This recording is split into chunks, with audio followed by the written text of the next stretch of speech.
Hello, Peppers.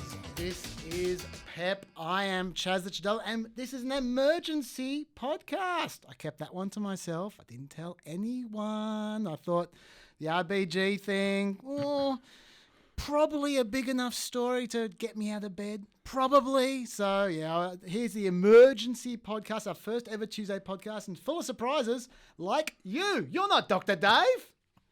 No, I'm not. This is Bill Wyman. Now, Bill, I'm gonna need you to tell us a bit about yourself. I'll just read the basic bio, and then you fill out the bits and pieces. Okay, all right? Because I know you worked. You not just worked. You're like the editor of Salon for a while there, weren't you? And the managing editor or something like that. Something like that. You'll fill this in. I was a senior editor at Okay, Salon, there we go. I know you worked at NPR, which is sister station to the ABC, kind of. I mean, it doesn't make any money and lots of people get fired. Good genes, yeah. That's right. I know that you've written heaps of stuff all over the place. Wall Street Journal, New York Times, New Yorker. Am I missing any? In some other places. Some other places. Yeah. Well, while we're just listing stuff off, I also have written for La Fiamma, which is the Italian local paper in Melbourne. And I gave him a T-shirt, I'll have you know. I bet you never gave the New Yorker a T-shirt. No. And I also appeared in the Herbert River Express, which is a very esteemed publication in Ingham, which is where they don't make the chickens, I'm pretty sure. You won't know what I'm talking about there, but these people will. And I was also published in my school newspaper, so take that. Why don't you flesh out a little bit more about yourself so people know why they're listening to you, Bill? Absolutely. Thank you so much for having me. It is so much fun to be here. I did a lot of radio myself over the years. I did a radio show in Chicago for a while.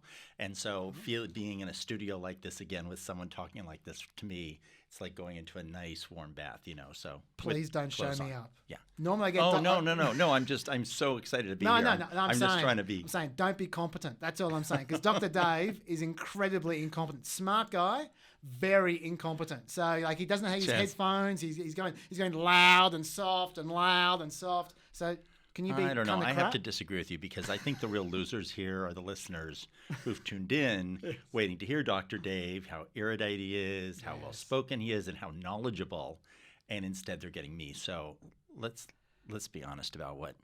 Okay, we've kind of balanced out each other here for Dr. Dave's ego, so we can move on from that. Tell us more about you. I worked at my student newspaper too, which I think is a great beginning to a career. Where are you from?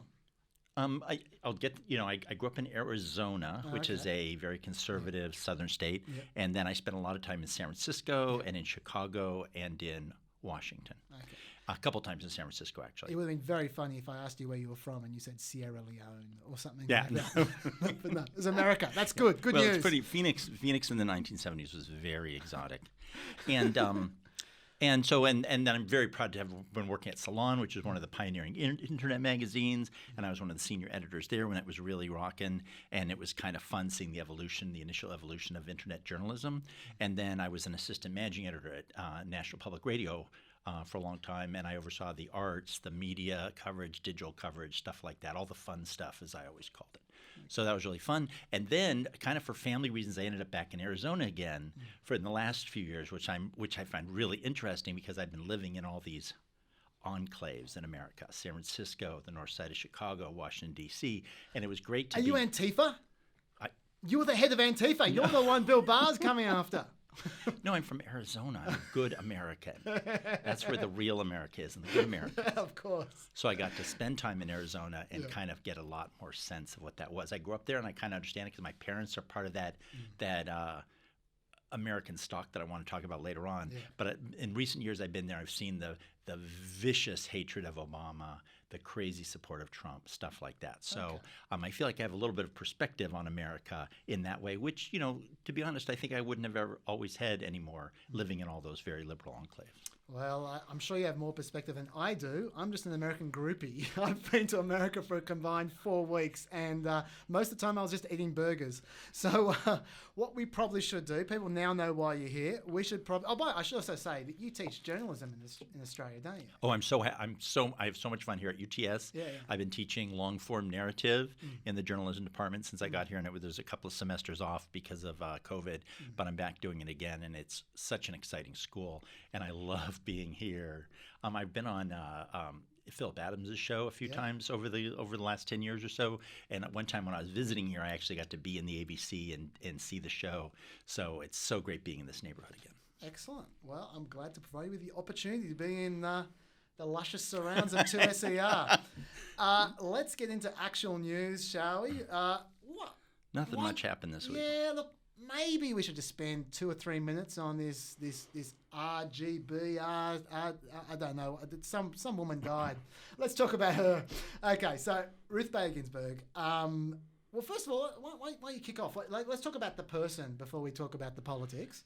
What? Yeah, we really should. Yeah. She really was a really exceptional person, even by the standards of the Supreme Court, which has seen some amazing people. A friend of mine, Linda Hirschman, wrote a really great book called Sisters-in-Law, which is about Sandra Day O'Connor and Ruth Bader Ginsburg, who were the 2 first women on the Supreme Court. I don't want to say mirror images of each other, but very, very different people. People forget that Sandra Day O'Connor was a I guess she was she a judge? Actually, she was a politician. She was a member of the Arizona State Legislature and stuff like that. So she kind of has a different type of person than the cerebral legal mind of RBG. And she's one of those odd people because I remember when she got appointed to the Supreme Court under Clinton, of course, and it was nice. And, she was the second woman ever appointed to the Supreme Court and such. But over the years, she sort of became this icon, which is sort of interesting. And, of course, in the last 5 or 10 years, she became what they call a rock star icon. And, of course, there was all that hilarious stuff when someone called her the notorious RBG, which played, of course, on Notorious B.I.G. And all of a sudden that became this kind of odd thing that you just wouldn't expect from such a straight person. And, of course, what her history was that she was the person fighting in the Supreme Court in 3 or 4 or 5, landmark decisions in the Supreme Court involving women's rights in America, which is outrageous that she even had to be there to get these things established. And then I think she also worked on a couple of other major cases as well. And what's so interesting that sometimes those cases actually involved men. Like, it wasn't always that she was really. Sometimes they reflected badly on men, or men were involved in it. But it wasn't so much about women's rights as just the equality of the sexes, which was so out of whack in America until very recently. In a lot of ways, still is. Yeah. On that note, something which I must admit, I could pretend that I knew about this before, but I didn't. I read about it this week. I didn't realize just how of much of an opponent she was of Roe versus Wade as a judgment. I mean, obviously she was very much a supporter of abortion rights, and she was obviously supporting it as a precedent. But that I didn't realize until this week that she had all kinds of concerns about Roe versus Wade, both from a tactical and a legal perspective. And that was something that people held against her when she was potentially going to be a Supreme Court justice. They started talking about it in the 80s. And liberal women were going, well, this woman doesn't really support Roe versus Wade. Because she was, from a tactical point of view, she was saying things like she said that the court ventured too far in Roe because originally Roe versus Wade was about this one particular Texas statute that essentially banned all abortions apart from I think ones that would kill the woman. Essentially, it was very, very draconian. And she was saying, from a tactical point of view, the Supreme Court should have just struck down that particular bill and bit by bit tried to work its way through to create a right for abortion, rather than just in one foul swoop just going bang, abortion rights for everyone. She said like that. I got a quote here. She said, "This heavy-handed judicial intervention was difficult to justify and appears to have provoked, not resolved, conflict." That's Ruth Bader Ginsburg in the 80s talking there, and she also said that and another quote I put down here from 993. Suppose the court had stopped there, rightly declaring unconstitutional the most extreme brand of law in the nation, and had not gone on, as the court did in Roe, to fashion a regime blanketing the subject, a set of rules that displaced virtually every state law then in force, would there have been the 20-year controversy we have witnessed, she said then. And then from a legal point of view, she was saying that she didn't agree at all with this right to privacy sort of tweaking of the right to privacy to include abortion as the tactic to try and get abortion legal. She was saying that the way she would have done it and the way she tried to do it in the 70s, but Roe versus Wade beat her out to it first, was that she wanted to try and establish a right to have children, both for men and for women. Mm-hmm. And then once you have a right to have children, you have a right to not have children. That's the way she wanted to come at it. And she saw a sort of a 5-6 year process of gradually chipping away at it. And she thought that would be both tactically and legally the way to do it. But it obviously didn't work out that way. And now she is synonymous with Roe versus Wade, despite her misgivings, just because she fought so hard to keep it for the last 15 years. And if she's replaced by a conservative, it might be gone. And it's ironic that she didn't want it there in the first place, and yet she might be, her death might be the thing that leads to it finally going. Absolutely. I think that's really true. But also one thing that you should remember about the world in the 80s and the 90s in America is that abortion wasn't even really an issue. It was one of these things that was sort of ginned up. The right is always looking for things to get the base upset about. Back in the day it was civil rights, and then it's like abortion rights, and then it's gay rights, and now it's transgender rights. Anything they can do to stir up that stuff. So abortion wasn't that big of an issue in America. I don't think until the 60s or 70s, of course, Reagan just completely, turned it into a thing. And so it's kind of one of the. I guess you can make that argument, but it was a very good Solomonic decision in a way, where it did recognize this and said, look, we all, in Clinton's formulation famously was abortion should be safe, legal, and rare, which I think the Supreme Court did. And besides that, it's eminently sensible. So there is an argument for it. I don't think anyone, well, no, I know some people are, but at least no one in this room is arguing that the results aren't good. Yeah. It's a matter of the process. And if Ruth Bader Ginsburg was sitting here, she might explain it better than I just did.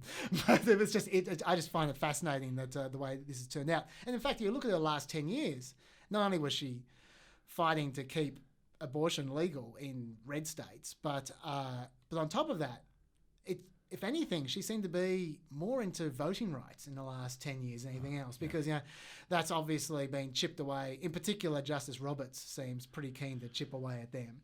Yeah. Whereas he's a bit of a mystery in some of the other controversial areas. He's no mystery when it comes to voting rights. He's the one who wrote the judgment to get rid of what's it called, Shelby County. I think Shelby County versus Holder. That was the one where they used to have pre-clearances back in the Voting Rights Act, which was 64 or 65 off the top of my head. And from memory, that they had so many impediments to voting rights, especially for black people in the South at that point in time, that within 2 years of the Voting Rights Act passing, when they had this system of pre-clearance, and the idea of pre-clearance was essentially if a southern state, any state that had racial issues, wanted to pass any kind of law that could potentially affect black people voting, they had to get pre-clearance from the feds before they were allowed to do that, before they were allowed to pass that law. 2 years after that, Mississippi registration amongst black voters went from 5% to 60% in 2 years. Oh, no, because we're talking about 100 years of systematic disenfranchisement, right, of an entire race, right, amongst huge swaths of the country, and including Arizona, by the way. So it's not just the Deep South. Yeah. So, and also I think if you remember in that case, there is a certain what was happening is that there was some trigger in the law where it would be the argument that the justices made was that the law needed to be revised because of changes, okay? And the way the Congress was at the time, the the Voting Rights Act would continue to be renewed unless something happened, and nobody wanted to start the process again because then the right could try to dismantle the act. Yes. So basically, Congress has just said, look, we're just going to leave this alone because the minute we start messing in it, the right's going to come in and do this. And so the Supreme Court turned around and said, look, you guys haven't been revising the law enough. Things have changed. Look at there's these certain states where things are basically fine and others. No one's racist anymore. No, but in some of them, they actually had that case. I mean, it was sort of a procedural thing where Congress was paralyzed because nobody wanted to open that can of worms because remember the Voting Rights Act and all that stuff came, you want to talk about a triple bank shot of political opportunity in the 60s with LBJ and all those things, who betrayed his whole heritage in getting the thing passed. So, again, there's this complicated political thing going on, and it's really, you really have to – I guess what I was trying to say is that there's an argument on Robert's side that yes, legally some things had gone off the rails and Congress wasn't addressing it, but at the same time, it's kind of damned if you do and damned if you don't. If they don't do it, if they do something in the Congress, the right would have dismantled it. If they didn't, then the court said, oh, you guys haven't been fixing up, so let's dismantle it. So it's kind of like you do this, it's going to get dismantled either way. But the good news is I think that the Democrats, if they get in, will take steps immediately to revise it, which needs to be done, incidentally. Oh, absolutely. I'll just read the quote from Ginsburg, the famous quote from Ginsburg from this case. She dissented in this case to Justice Roberts, and this has been around, but just in case you haven't read it this week, it's just a great quote. Throwing out pre-clearance when it has worked and is continuing to work to stop discriminatory changes is like throwing away your umbrella in a rainstorm because you're not getting wet. That's a great quote. Yeah. And that's something which a lot of people have lauded about her writing. It seems it's interesting. Some people have talked about her relationship with Scalia, how fast those two were together and how they were great lifelong friends. They both wrote beautifully. That's people act as if they're direct opposites, but their writing wasn't a direct opposite. They both were really, really florid writers. Yeah, I think that's really true. Scalia was a writer, but I also think he was also turgid and sarcastic, and he had that kind of clotted sarcasm in himself sometimes. But I do agree with you. He was a better writer than most people. Or let's just say he was a writer. Yeah, that's the thing that happens sometimes. It's that he was a genuine writer, and she was a very graceful writer, right? Yeah. Would you like to add more about her as a person before we move on, or do you want to move on to start the politics? I think we should get to the politics. Okay. All right. Okay. Okay. Well, first of all, where I'd like to start with is let's go chronologically. Let's start with Merrick Garland before we come such to a good point. Yeah. So let's start with Merrick Garland. I want to get something off my chest to begin with, and then I'll let you fly on this.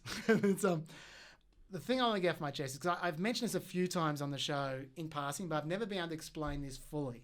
What my concern about the Merrick Garland situation was, because I always felt like both sides kind of missed the point a bit on this one. And I feel like now it's been exposed more clearly how much they did miss the point, which was there was this dichotomy presented to us in 2016 where the only two options were you do absolutely nothing or Merrick Garland is on the Supreme Court. And I always thought to myself, no, that there are more than two options here. It's one thing for the president to make an appointment or to nominate someone, and it's another thing for the Senate to consider it, and then it's another thing altogether for the Senate to vote for him. And I always thought to myself, you know what? I'm with you about letting the people decide and stuff. That's all cool, but you're not letting the people decide because you're not taking a vote. Yeah, I think that's an excellent point. That is really the violation. Yeah, that he refused to even. No one is expecting Republicans to. Well, I wasn't expecting Republicans to vote for a democratically nominated judge. They can that they don't have right exactly. They don't have to. Yeah. They can say I don't like it. Yeah, they can say I don't like that judge. That's fine. You can do that. People do that sometimes. That's cool. But you need to, if you want to be democratically accountable, you need to look your constituents in the eye and say, I made this decision. Here it is on the record. Not we're not even going to consider the decision. Exactly. Okay, and you remember that the whole reason he appointed Merrick Garland was that it was one of those guys, Orrin Hatch, that said, why don't you nominate someone like Merrick Garland? Yeah. Well, actually, to quote him, it was It was, the problem is Obama will never nominate someone like Merrick Garland. Right, exactly. Now, and let's take this back one more step, because there really was this rising thing in America that a lot of people on the left are sensitive to, and people of color understandably more than most, that this level of contempt that was raised toward Obama, that was completely out of keeping. Okay, now, Bill Clinton was treated by contempt with some people because, he was looked down on. He was a Southerner. He was obviously a horn dog. There was a lot of issues going on back in the day around the Monica Lewinsky issue that didn't really get out in public, that a lot of Republicans really had issues with. Do you think there was a class thing as well or not? Well, sort of. He was this Bubba from the South.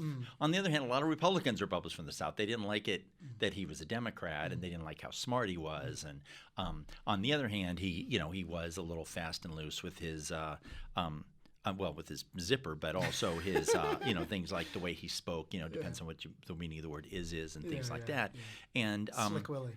So I do sort of understand that, but Obama, is probably the smartest person alive on earth, right, during that time, right? One of the coolest peoples on earth, obviously competent, obviously took the country out of this, I'm allowed to say shit show, aren't I? Oh, yeah. This shit show that had been left him, right? And it captured Osama bin Laden, and there were things that weren't perfect and things he did that a lot of people might not have liked. He has the most amazing family that anyone has ever seen, one of the most extraordinary wives that anyone has ever seen, and had comported himself with extraordinary competence, intelligence, dignity, good humor, and everything else. And so there was this contempt and just sort of hatred on the right for him. And this was a huge example of it, that they weren't even going to screw it.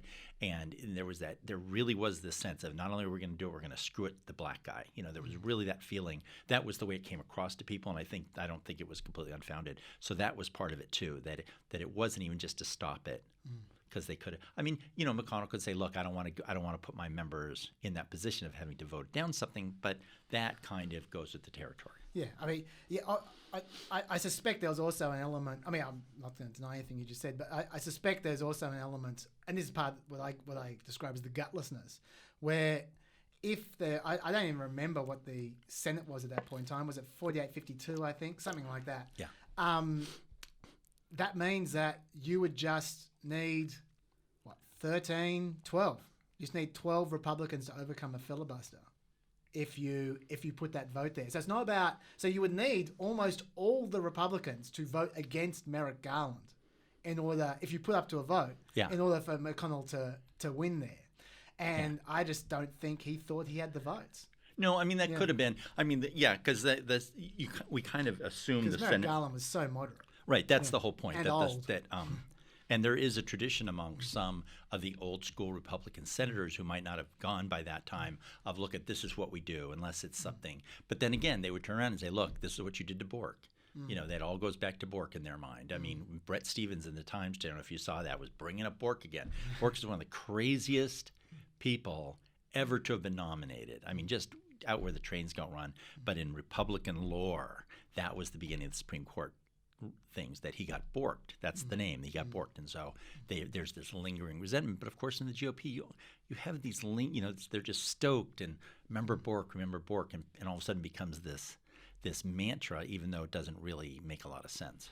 I don't want to just plow over the same thing over and over again, but just once again, I understand that. I understand they're still upset about, was the name Miguel Estrada in the early noughts, who got filibustered as well on one of the appeals court. I know they saw about that as well. That's cool. Vote against the guy. Yeah. Vote against the guy. That's your revenge. Your revenge is vote against them or filibuster them or whatever. They're the things that were done to you, but the escalation, that to me just broke everything. That escalation of just refusing democratic accountability while pretending it was all about democratic accountability. That for me was the shocker. But yeah. And one final thing, that one thing that's been happening just in the tide of American politics, you can see the way the swing states are changing and things like this. And sometimes I wonder if people like Karl Rove and the Koch brothers and Mitch McConnell, not Trump because he can't keep his mouth shut, but I wonder if they're all kind of looking and saying, look, this is the sunset of the right-wing crazo white male fuckwit America that we all grew up with. This is the end. And so we have got to fight to every last man, okay? And one thing I always go back to is George W. Bush's approval rating, okay? He was elected, there's 9/11, right? It went way, way, way up. And if you look at the 8 years of George Bush, it goes jing, jing, jing, jing, jing, jing, jing. And then right at 2004, it's below 50%.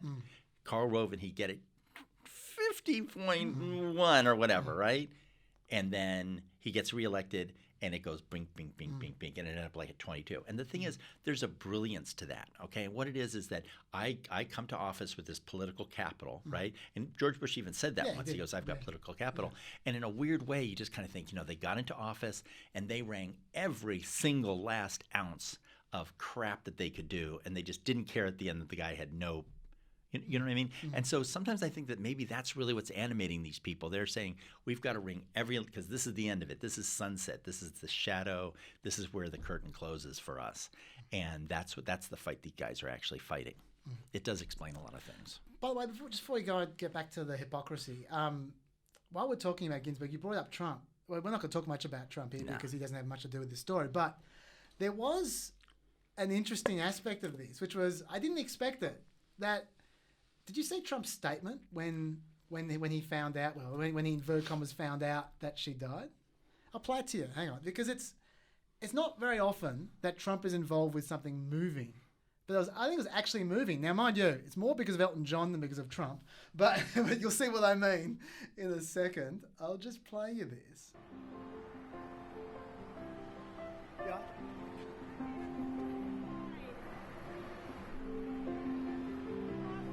Just died? Wow. I didn't know that. You're telling me now for the first time. She led an amazing life. What else can you say? She was an amazing woman. Whether you agreed or not, she was an amazing woman who led an amazing life. I'm actually saddened to hear that. I am saddened to hear that. Thank you very much.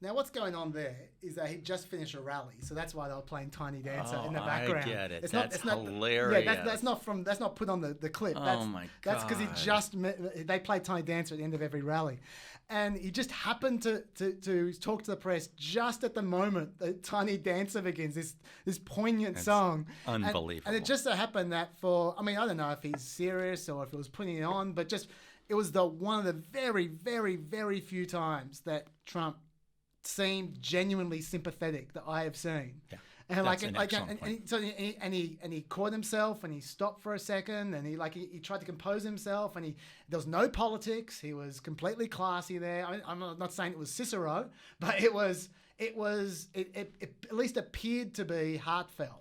And while Tiny Dancer's playing, and you just go, "Wow, that's an extraordinary moment." You're right. One of the rare moments. He did not say, "Oh my God, that's so great! I get to appoint another Supreme Court justice." You're right. He did not say that. And I'll give him credit as well. The statement, the written statement that he put out the next day had none of that either. It was completely about her, which is more than I can say for a lot of other people. There were a lot of people putting out statements immediately talking about the politics. Yeah. And he didn't. So I'll give him credit for that because he doesn't always get a lot of credit on our show.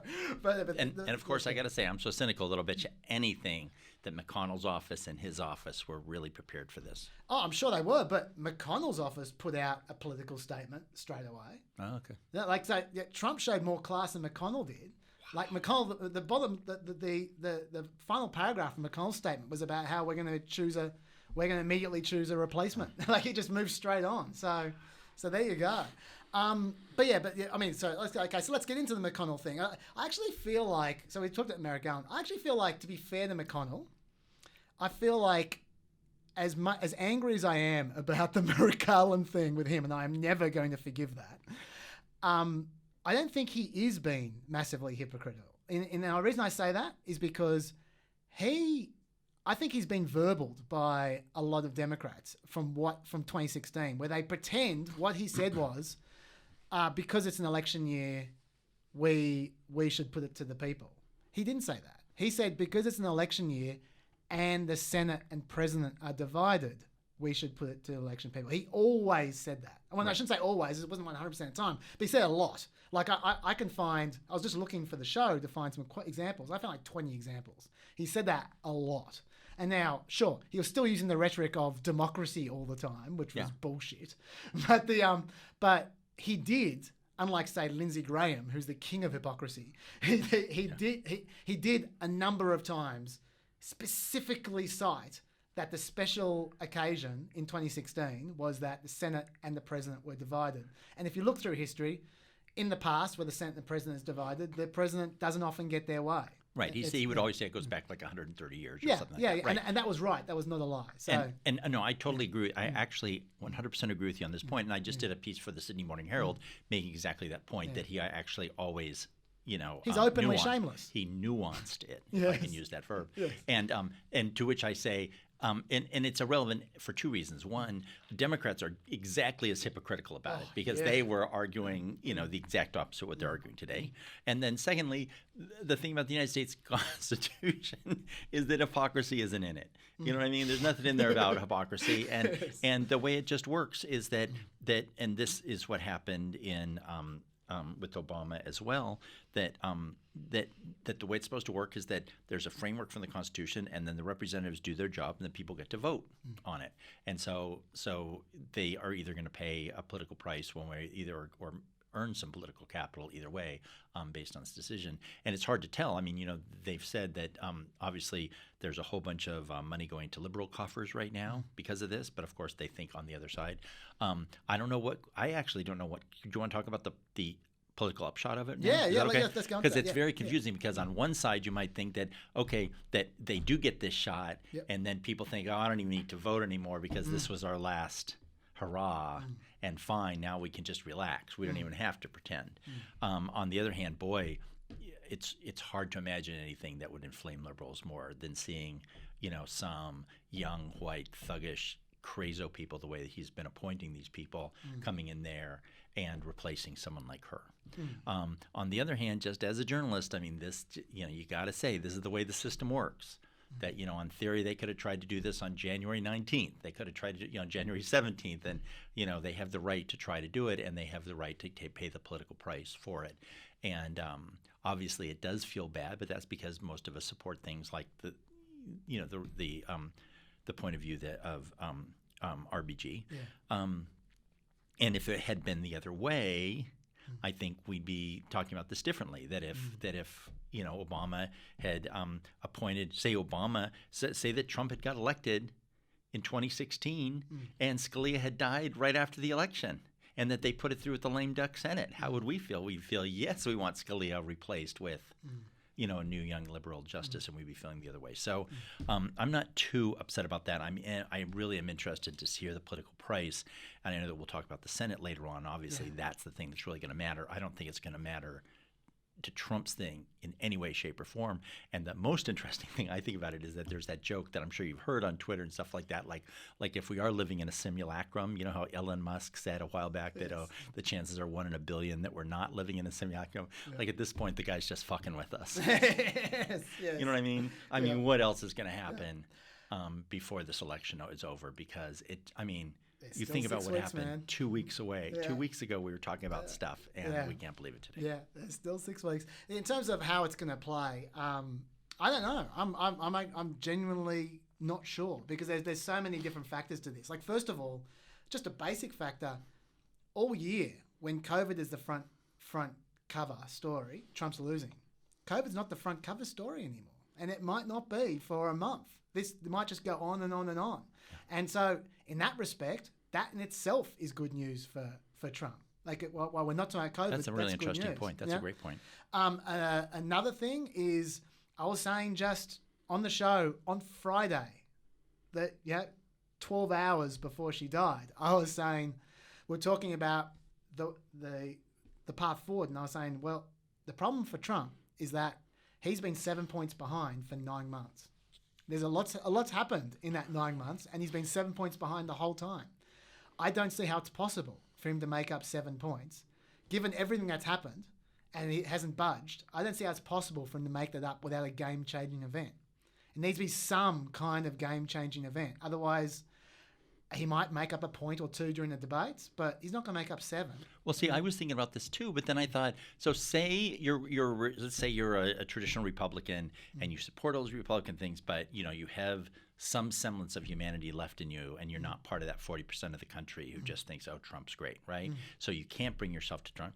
Again, Trump does that. You go, you know what? I'm still not going to vote for that son of a bitch, but at least he got one more justice on, and I'm certainly not going to vote for him for another term. You know what I mean? There's a weird way in which all the disaffected Republicans, it kind of gives them another reason not to vote for him because now the Supreme Court is secure. I should say, when I'm talking about a game-changing event, I'm not necessarily talking about replacing RBG. I'm talking about when big news happens and people are... Is that you? That's so cool. When big news happens and people are emotional, then other things happen off that. Like, for instance, let's just say there was a shooting outside the Supreme Court when their hearings are happening. Or something. Like something leads to another thing, which leads to another thing. Some politician might say blood on the streets time or something. You just don't. Like, all you know is when everything scrambles, and then when there's a big game-changing moment, everything scrambles, and then the rules are being reconstructed in front of you at that moment, and you just don't know where it's going to go. Like, you just don't know where this story will be in 2 weeks' time. Yeah. So I'm not saying this is necessarily good news for him, but what I'm saying is that this is a game-changing event, which might have no effect on the polls whatsoever. But on the other hand, it might. Yeah. It certainly has more chance of having an effect on the polls than a week ago when nothing was happening. So I just throw that out there. But on the other hand, I think there's a lot of things that help Biden here as well. Like, for instance, this opens up Obamacare as a live issue again, because the Obamacare case is in the Supreme Court the week after the election. If they appoint a 5th judge, then Biden can campaign for the next 6 weeks saying, literally, if you don't vote for me, you're going to lose your health insurance. Yeah. He couldn't do that before. Now he can do that. 2018, that worked an absolute charm, talking about Obamacare constantly. So I think this opens up a powerful new topic for him, which isn't the Supreme Court, if he's smart enough to see it. I reckon Obamacare is if I was him, that's what I'd be campaigning about. That's a good point. Yeah. And there was a real vulnerability with Obamacare at that town hall meeting we saw a couple of weeks ago, where that woman nailed him on the issue of, and so did Stephanopoulos on the issue of pre-existing conditions. And I was waiting for that to appear in the debates, because I think people are smell blood with that one. Right? I agree. In 5 years, Trump has never learned to talk about healthcare. He's never bothered to learn how it works. And he's going to be exposed. And the more they talk about it, the more he'll be exposed. So that to me is another thing. Another thing which is interesting. This is from Dave Wasserman. I'm going to give him credit for this. He says that there's a whole audience for Trump from 2016 that liked him because they were working class but relatively moderate, and they weren't fans of anti-abortion laws, but they supported him. And now, if Trump just becomes Mr. End Abortion, which he could well be for the next 6 weeks if he appoints the right justice or the wrong justice, as the case may be, then that's a lot of people who he could alienate from his base. Yeah, there's literally, Roe versus Wade is 50 years old now. Everyone 60 years old and older has been living, particularly women, under the protections of Roe versus Wade, and there's going to be a lot of serious discussions on the home front from fathers and daughters and husbands and wives. Don't feel distracted by what I'm doing here. I'm just trying to find the poll, because Dave Wasserman had a great poll where he went through every single... I'm going to find this damn thing. He went through every single swing state, the percentage of Trump's supporters that were pro-abortion, and it was higher than you think. From 2016. Oh, of course, yeah. Absolutely. Well, Trump is pro-abortion. Yeah. Well, no, he is. He only became a. In fact, remember, he went too far. Remember when Chris Matthews was interviewing him? Where Trump decided, okay, he's going to be pro-life to get the nomination, right? So he's pro-life, and then Chris Matthews said, okay, what do? Do you punish the woman if she gets an abortion? He goes, yeah. Yes. And that's one of the few times he ever walked back anything he said. Trump never walks back anything, and that one, his campaign immediately shut him down on it because they knew that was a no-go. Yeah, no, I do remember that. So sorry, I'm distracted. I'm Can trying I mention to find one this other pile. thing? Too? Oh, One other please thing? do. Well, the other thing that's going to happen, I think that's also good for Biden, is it focuses attention on the Senate to people who might not otherwise. There's going to be a lot of people who get inflamed about this, and they're going to say, what can we do? And they're going to say, donate to the Senate, the Democratic Senatorial Campaign Committee. That's something, if you really want to, they know what the races that are vulnerable, they can direct the money in a productive way. And the Senate is the thing that caused this. It's not even Trump, it's the Senate. And, we can talk about this later too. There's a vulnerability in the Senate this year that's a once-in-a-generation thing. So I think that helps Biden there too. We should talk about the money. You've mentioned it a couple of times now that just the numbers for people who don't know. The record for Act Blue, which is basically the hub for raising money for the Democrats from small donors, the record there was $4 million an hour, which was raised when Joe Biden had his convention speech. Mm-hmm. $6.2 million in the hour after RBG died. That broke the record. The hour after that, broke the record again, $6.3 million. The day after that, Saturday, they raised $70 million in one day.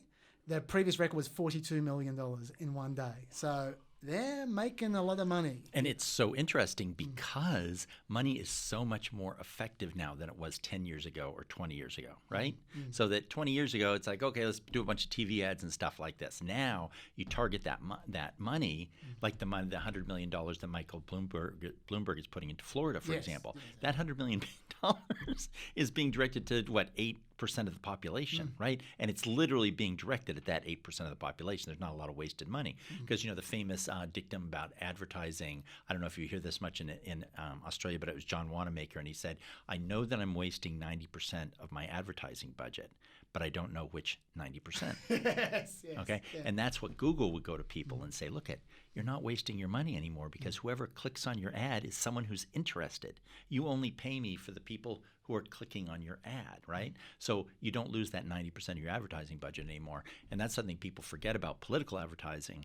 And so that money is going to be extraordinarily effective in Montana, Iowa, Maine, and North Carolina. Now, after all that, I couldn't find the poll I was looking for. Basically, from memory, every swing state had at least 20% of Trump supporters being pro-abortion from 2016. Can I bring up, and this is such an interesting thing that happens a lot, and this, I think it explains why the undecideds are so weird, that one of the things Trump did, is he brought, let's say, for the sake of the argument, 10 or 15% of Democratic voters onto his side, right? Yeah. And then, so it sort of pushed the right, it pushed the respectable Republicans out of the Republican Party. So you just had this weird shift in political alignments. And so, of course, that's another one of the manifestations that you have these people coming in who don't share, they share this cultural attitude of Republicans, which I'd like to talk to you about later too, but not necessarily the particulars of some of their wackier positions. Sure. Having said that, I have got a whole bunch of polls here on how it might play because the early polls are coming through. So I'll rattle through them quickly. This is actually before. Interestingly, this was before RBG died, so it may well have changed. But the end of July, there's a Pew poll. 66% of Democrats said the Supreme Court was a very important issue to their vote. 61% of Republicans said that. So back in 2016, the Republicans had an edge by 8 points. Now the Democrats had an edge by 5 points, even before RBG. Yeah. Normally, you'd associate Republicans having the edge on Supreme Court. Yeah. But this was already playing out to be a Democrat issue even before RBG died. Equally, September 8 to 15, so just before she died, Marquette poll, 59% of Biden supporters said the Supreme Court's very important to their vote. 51% of Trump supporters said that. Wow. So there you go. So, and I think that's the hangover from Kavanaugh. Oh, I'm sure. Definitely. Yeah. And so, one thing I think we should just say this to make it really clear. Before anything else, the RBG thing, it is unbelievably inflammatory in the Democratic Party. This is a I don't even know what the word would be. It is the most inflammatory, horrific, motivating thing that could have happened. And that's what I was talking about, the similar, you want to just throw one more match onto this fire. Like, it's hard to think of anything. I can't even, seriously, can you think of any other issue that would be more inflammatory at this stage of the race? I just literally can't think of anything than the death of Ruth Bader Ginsburg being reappointed by, being replaced by Donald Trump and Mitch McConnell. And the thing about Donald Trump is that he doesn't even have any of the traditional Republican principles. Like someone like George W. Bush, I mean, he went crazy too. Remember, he tried to appoint Harriet Miers to the Supreme Court. Yes.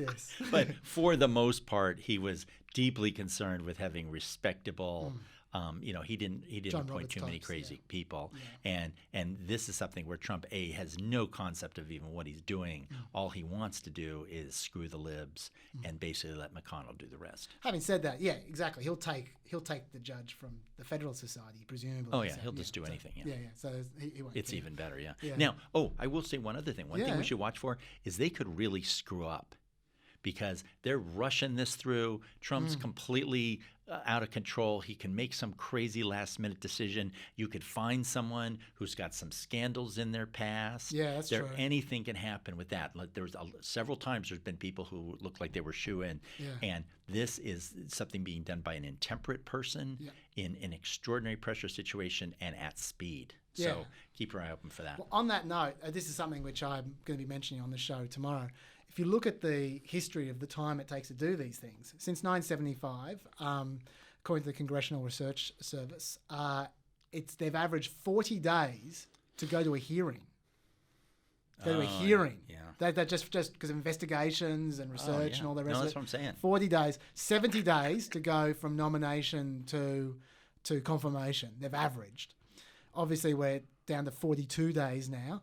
Mind you, Ginsburg herself was confirmed in 42 days, so it can be done. But they are rushing, and it's and if they skip steps, not only do you risk there's a bit of a balancing act here, because number one, I take your point completely. If you rush it too fast, you could pick the wrong person, and then it backfires, and they can't afford any slip-ups. But secondly, they've got this balancing act because there are they basically need 4 Republicans to defect to screw this up, right? Right. And there are 4 Republicans who are potentially there to defect, in that they've already got 2 defections from Collins and Murkowski. They're gone, right? They've both just said, we are not going to vote for anyone before the election, right? And the number one. Number two, actually, I should probably read out their statements because we don't do it on the show. Here, this is Susan Collins' statement after the death, mind you. In order for the American people to have faith in their elected officials, we must act fairly and consistently, no matter which political party is in power. Trump has had the constitutional authority to make a nomination to fill the Supreme Court vacancy, and I would have no objection to the Senate Judiciary Committee's beginning the process of reviewing his nominee's credentials. Given the proximity of the presidential election, however, I do not believe the Senate should vote on the nominee prior to the election. And Lisa Murkowski said, for weeks I've stated I would not support taking up a potential Supreme Court vacancy this close to the election. Sadly, what was then a hypothetical is now a reality. My position has not changed. I did not support taking up a nomination 8 months before the 2016 election to fill the vacancy created by the passing of Justice Scalia. We're now even closer to the 2020 election. Less than 2 months out, I believe the same stand must apply. Okay, then you've got Chuck Grassley, who is on the record from back in June saying, I'll get the quote here, I've got it here somewhere, saying that if I were chairman of the committee and this vacancy occurred, I would not have a hearing on it because that's what I promised the people in 2016. Now, that's not him saying he won't vote for it, admittedly, but Chuck Grassley's not really a Bush lawyer. He doesn't play. Yeah. He's not tricky with words. So that doesn't tell me he's necessarily going to vote against the judge, but it does tell me he's a risk. Yeah. He's a risk of being lost as a defection. And obviously there's Mitt Romney, who hasn't said a word, and everyone's just going, well, what's going on with him? So there's 4 potential defects. If they rush it too much, if they skip investigations, if they don't hold proper hearings, they're at real risk of losing some of those Republicans. That's such a good point. Yeah, so they just can't go too fast for that reason. Yeah. And how do you think Romney's going to go? I reckon Romney is looking for... Okay, this is just completely off the top of my head. I have no evidence for this. This is just mind reading, okay, which I normally hate, but I want to answer your question. So I think Romney's looking for an excuse not to vote for the judge.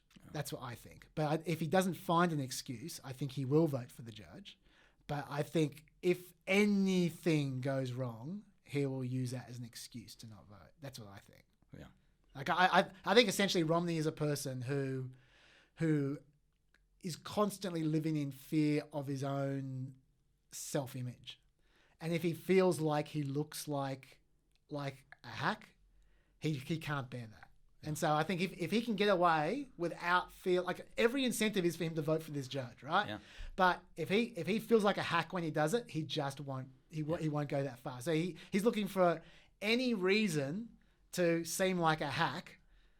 Then he won't vote for the judge. That's what I think. So we'll see. So I think they need to be careful with him. So they can't rush too much. Another whole area with this, by the way, is Ted Cruz's angle, which is rhetorical, which is Ted Cruz saying the essentially you can't have 8 judges going into an election which is going to be contested. Now, obviously, the 2016 election was just as likely to be contested as this one because Trump, right out of the bat, 2 weeks beforehand, was saying, I might accept the results, I might not accept the results. So that just reeks of double standards. But I will say this about Ted Cruz's line. While you gave it the appropriate reaction, he is right in one way, and that's this: that if you have 8 judges, they can easily rule. Of course, they can rule, but if they're divided 4 and 4, it then goes back to the court which it was appealed from. Okay? Right. Yeah. So then we look at the appeals courts. Now, I just want to flag this. This is not a problem per se, but it's something that Liberals should be aware of. Let's look at some of the swing states, which circuit courts they're in. Okay, Ohio and Michigan are in the 6th Circuit. Mm-hmm. Republicans hold that. Pennsylvania's in the 3rd Circuit. Republicans hold that. Wisconsin's in the 7th Circuit. Republicans hold that. Iowa and Minnesota are in the 8th Circuit. Republicans hold that. Georgia and Florida are in the 11th Circuit. Republicans hold that. The only swing states that aren't in Republican-held appeals courts are Arizona and Nevada. They're the only ones. Oh. And so if there is any issue which goes to an appeals court, for all is going to give Trump the presidency. Yeah. Conceivably, conceivably, you might have they're Republican dominated, you're right. but not I shouldn't be that cynical. They're not quite that partisan. Yeah. I mean, honestly, on the appeals court, it's a little bit different. And also, to be fair, I'm glad you pulled me up there because we should be fair that we saw just during the last session of the Supreme Court that Gorsuch was a constant surprise. Like he made some rulings that no one saw coming. So you never know with Gorsuch. As conservative as he is, he's capable of flipping way the other way if the Cupid doll comes up, so to speak. Okay, all right. So let me ask you. There's already talk about the packing the court. We don't want to get too far ahead of ourselves. Oh my God, yeah. Yeah, we don't get too far ahead of ourselves. But so what we're talking about here is that if this does happen, the inflaming on the liberal side of the political spectrum at this is completely off the charts. Like again, I can't even think of anything that would be worse from their point of view, right? So you do have this incredibly intemperate talk about maybe adding a couple other justices, or by the same token, adding D.C. and Puerto Rico to the Union and creating 4 new, presumably Democratic senators. Do you think there's any chance at all? I mean, the D.C. Puerto Rico maybe from my perspective, but do you think there's any chance at all that people like Joe Manchin and Kyrsten Sinema are going to vote to pack the court? Well, so that has a notorious history in America, a notorious image in American history, right? It goes back to the 30s. Franklin Roosevelt tried to do this, and Franklin Roosevelt was a divine-like figure at the time, and he really damaged his standing. I don't know. It's something that, to me, just seems so outside of the pale. But things have really been changing in America. Things like gay marriage, nobody saw that happening so quickly. And it does seem a lot of liberal things do just seem to these gears just clicking into place. So that could be happen. But I agree with you that Washington, D.C. and Puerto Rico, I think, are a lot more likely, and it's something that won't create such a problem. And then you get into the area of this tit for tat thing, that what happens is 8 years go by, the Republicans take over the Senate, the presidency again, and then add 2 more seats or take the 2 seats away. Yeah. And one of the whole problems with this, the violation of all these norms, and again, just to be honest, both sides do it, but the GOP has been doing it by sort of an order of magnitude more, and by an order of magnitude most outrageously, that it does induce the other side to do it. And if you're just trying to sow chaos, they win no matter what. That if the Democrats do it, if they do expand the court, they might win in a sort of temporary way. But what they've done is they've sort of bought into that whole tit for tat thing. And it's the old saying, when you wrestle with a pig, it's pointless to wrestle with the pig because you both get dirty and the pig likes it, right? And so that's kind of part of the plan, is to create this sort of chaos on that other side, because there are those dark motivations in American society right now that a lot of people are trying to ride and harness, and sometimes it gets away from them. So I personally hope they don't do that, because I think it'll be a shit show like you've never seen before. There is actually another way, by the way. If you have a 6-3 court, if it does turn out that way, and you have a 6-3 Republican court, and the Democrats, let's say they hold the House, the Senate, and the presidency, and they think we can't get anything through because the court's just going to invalidate anything we do. Green New Deal, no chance. Universal health care, no chance. That kind of stuff. There is another way, which is you can basically strip the jurisdiction from the court for your particular piece of legislation. You can put in the legislation, this is not reviewable by federal courts. You can do that. It's constitutional. It's legal. They don't do it, but they can. And that, to me, I'm not suggesting they necessarily should do that, but I'm saying in terms of nuclear options, that's a much better nuclear option to say, it's a much smaller nuclear bomb. It's a tactical nuclear bomb. To just say, you know what, you're not touching the Green New Deal, rather than saying, we're going to blow up the entire court for good. So if they lose their temper, may I suggest I know Chuck Schumer listens to this podcast. May I suggest, Chuck, if you lose your temper, try that. Well, they can do it. I think there's other actual workarounds they could do on things like abortion, for example. Like states could just say, look, we'll pay for any woman who wants to fly to Toronto, Canada to get an abortion. I mean, there's all sorts of things you can do to just work around.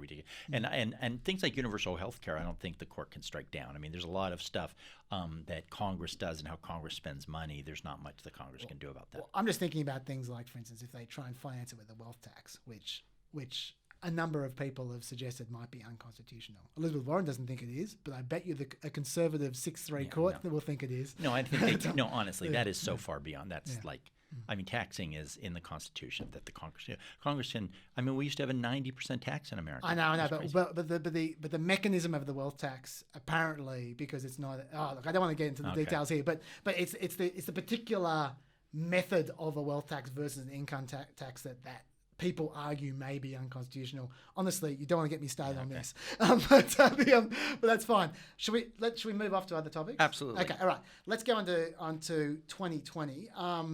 There is actually, I don't want to get too bogged down in polls because Dave loves talking about polls, so I'll leave the polls for him on Friday. But I would just say that, just generally speaking, the polls are between 5 and 9 points for Biden, except for Rasmussen, of course, where Trump is ahead by 1 point with Rasmussen. It's a great world, the Rasmussen world. It is. It's a sunny place. Everyone has an ice cream cone, and all the girls are pretty. So, Nate Silver got a little bit bitchy with Rasmussen this week, and I should quote it because it was an interesting little dig he put in on Twitter, where he just noted that, when he was talking about Rasmussen, that Rasmussen predicted. They said that the Republicans won the popular vote in 2018. That was their prediction. Their final prediction was that the Republicans won the popular vote, whereas the Democrats won by 9 points. And so the point he made was that was actually the worst polling miss in modern history. Like, forget 2016, that just blows it away. So it's just to remember that. But anyway, what I did want to say about polls before I'm going to get you to start Skeptics Corner, because I know you got something on that. Is that I'm going to put in the homework, actually. Rachel Bitterkoffer is I think she's called the Poll Whisperer. I think she's got a blog called, a podcast called the Poll Whisperer. I shouldn't be advertising the competition. But she's a pollstar who works for the Niskanen Centre, or the Niskanen Centre, I don't know how to pronounce it, which is basically a bunch of conservatives who are kind of Reagan-esque conservatives, they're kind of anti-Trumpers kind of thing. Anyway, her theory is that essentially the election is baked in 6 months out. All the things that we vex about they got nothing to do with it. It's about broad numbers. The turnout's baked in long in advance. It's about how motivated the base is long beforehand. There's almost no independents that go from side to side. You can predict it miles out. That's her theory, right? And she got both 2016 and 2018 very right. Right, which doesn't mean she's right. It might mean she's lucky. But we've talked about Trafalgar, the shy Trumper guys who were very right in 2016 as well. Doesn't mean they're right. But she's put forward her predictions forward. She's gone on the record, so we'll see if she's right. What she's saying is 51 to 52 Dem Senate seats and 330 to 360 Dem electoral votes. She thinks it's going to be a thrashing. We'll see. I just want to put on the record, and I'm going to put in the homework, you can read, she goes into some detail about some of her predictions, so you can decide for yourself. But that's her predictions. We like to talk about Skeptic's Corner, which is we like to come up with some kind of counterfactual reason why it might not be so obvious and so bitter-coffered this far out. Go for it. Hey, thank you. So, and of course, I agree with you. We all do see the polls. We all see traditionally red states like Arizona and Georgia seemingly being at least purple and maybe even turning blue. Even Texas approaching to be a purple state. We all see the polls. And you don't even need to see the polls. You just can see presidential job approval ratings, direction of country. Is the country heading in the right direction? All these metrics, which are traditional good guides to elections, have been extraordinarily negative for the Republicans and Trump over the past 4 years. And virtually every electoral metric we've seen since the day he was elected has been negative for the Republicans from 5 to 10 points. Yeah. Okay, so there's that. Now, I'd like to say just a couple of things. That one, because I grew up in Arizona and I was living there recently, right? Yeah. And my parents were that type. I wrote a story once talking about how my dad got a new pickup truck, right? And he was out in the driveway removing the seatbelts because Jimmy Carter wasn't going to tell him that he had to put seatbelts in the car. This was these were the masks of the 1970s. Yeah. Okay. Yes. So this is baked deep in the American psyche, okay? Yeah. And my father was a wonderful person. He was a great father, but he also subscribed to anti-Semitic magazines. He was part of the John Birch Society, or at least John Birch adjacent, things like that. So I grew up in that world, so I kind of understand it. And again, I've been back there recently and seen it. Seen how it's manifested today. We got to remember that northern liberals are disastrous for the Democrats. We saw what happened to Mondale, what happened to McGovern, what happened to Kerry, what happened to Dukakis. Okay, now I know what you're thinking. Barack Obama was a northern Democrat, right? How did he get elected? Well, he got elected because the Republicans mismanaged 2 wars and destroyed the world's economy. And people were still thinking, well, this is that guy, and of course, at the time, and I'll go on record saying this, I said not even the Democrats are dumb enough to nominate a black guy who'd been a senator for 18 months to be president, right? Yeah. But we didn't know he was Barack Obama at the time. We didn't quite realize who he was. And then, of course, he turned out to be Barack Obama. Does Biden count as a northern Of course, he's a northern. He's from Delaware. I know, but he cosplays as a good old boy. Yeah, well, that's what Humphrey did, too. And look what happened to him. Yeah. Okay? So there's like 50, 60, 70 years of roadkill of Adlai Stevenson, for Christ's sake. In fact, I'm trying to think if there ever been the only Democrats who've ever won, really, and Kennedy is an exception, I guess. And he basically, it's not even clear that Kennedy really won. Okay, let's remember there was a lot of malfeasances in that election. I feel like 60 years. There's a statute of limitations there. Okay, so let's not forget that the Democrats are putting someone who time and time again over the past decades has gone into a wood chipper, okay? Now, the thing about America is I think you can make the argument there's a cultural conservatism in America. And it's not conservatism. It's a cultural conservatism. And you're asking me, what does that mean? And basically, it's people who just want you to mouth the words of these conservative niceties, right? Yeah. And then you can go back to sleeping around on your wife. You go back to raising the deficit. As long as when you're running for office, you say, I'm going to stop those deficits, right? So Joni Ernst, who we'll talk about later, right? Remember that senator from Iowa? She had that famous ad 4 years ago. She goes, I grew up in West Iowa, and I grew up castrating hogs. And I'm going to be the person who can go to Washington and cut the pork just like I did castrating those hogs, right? Yeah. So, of course, she gets elected, right? So, of course, the deficit under Trump. I mean, in the midst of this great economy, right, that he talks about, where we have every circus running, we should have taxes coming into the coffers like he wouldn't be crazy, investing infrastructure in the future and all that. He's cutting people's taxes, doing all these ridiculous things, and just, blowing the deficit crazy. Of course, Bill Clinton took the deficit down to nothing, right? Reagan put it astronomically, and so did the first George Bush. Clinton took it down to nothing. George W. Bush put it to $1 trillion. Yeah. Obama released it, about half of it maybe, and now we have Trump blasting it to like $2 trillion. I know this isn't your main point, but Dr. Dave would not be happy unless he knew that I was defending George H.W. Bush in a completely futile fashion and saying, yes, the deficit was very big under George H.W. Bush, but he did raise taxes, and some could say he laid the platform for Clinton in terms of deficit reduction. Oh, that's fair too. Yeah. Okay, that's fair. But still. Go on, you made your point. Okay. And so anyway, they don't really want the deficit really reduced. They don't know. They don't even know what they're talking about when it comes to the deficit. They don't even understand the first thing about it. They don't even know that it might not even be a bad thing and that you want to do it at some point, et cetera, et cetera, et cetera. They just want someone to say it. The people they vote for say it, and they don't care if they don't do it. And again, same thing with things like adultery. It's like you just say you're against it. You say the Democrats are immoral, and then you go back to molesting the boys' wrestling team or sleeping around your wife or doing all the other perverted things. The Jerry Falwell position, I believe. Jerry Falwell Jr., exactly. And he's another perfect example. This guy running the most famous, religious institution, this huge Trump supporter. It's not even a scandal. But of course, if this had been someone who was a Biden person or Obama person, it would be all over Fox News for 6 months without stopping. Of course, now it's just kind of gone under the radar. So that's, I guess, what my cynic's corner is, that I think we should be aware that there's a long history of people like Joe Biden losing in American elections because of that deep-seated thing. Now, there's all these reasons that might not happen this time, but let's always remember that we're dealing with a conservative country, but also a culturally conservative country. And by that I mean hypocritical people who vote against their own interests because of weird pings that they're getting inside their system from these people on the right who are very well practiced at motivating them in that way. So, okay, let's remember that as we move ahead. Okay, well, yeah, on that note, let's talk. We've been promising to do this. Let's talk Senate.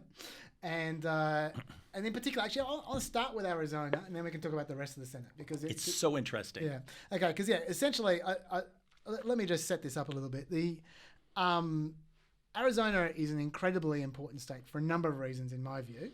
And first of all, presidentially speaking, it's very important because we were talking about this before. I'll tell the viewers that if Biden flips Michigan, Wisconsin, and Arizona, and Trump holds Pennsylvania and Florida and North Carolina, it's 269 apiece. And that leaves Nebraska's 2nd district, which Trump only won by 3 points in 2016, and Maine 2, which Biden is currently leading by 2 points for potentially a 1 electoral vote win.